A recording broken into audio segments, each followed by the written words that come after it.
ఎవరినైతే దుఃఖింపబడకూడదు వాళ్ళ గురించి నువ్వు దుఃఖిస్తున్నావు.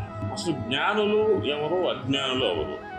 అజ్ఞానులు ప్రతిదాన్ని దుఃఖిస్తూనే ఉంటారు. జ్ఞానులు అంటే ఎవరంటే మరణించిపోయారు, వాళ్ళు గతించిపోయారు, వారికి వెనక్కి రారు, వారి నుంచి దుఃఖించినా ఉపయోగం లేదు. బ్రతికున్నారు, వారు ఏనాడు సరే మరణిస్తారు. జీవించున్నారు, వాళ్ళు మరణిస్తారేమోనని కూడా మనం దుఃఖించకూడదు.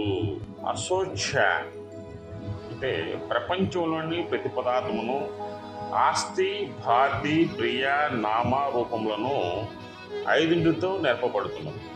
ఇందు మొదటి మూడు అంటే సచ్చిత్ ఆనందము. ఈ సత్యములు ఏంటంటే ఆస్తి, భాతి, ప్రియ అనేది యాక్చువల్లీ ఇవి మూడు కూడా సత్యాలు. తక్కిన నామరూపం రెండును కూడా, నామము గాని రూపం రెండు కూడా కల్పితములు.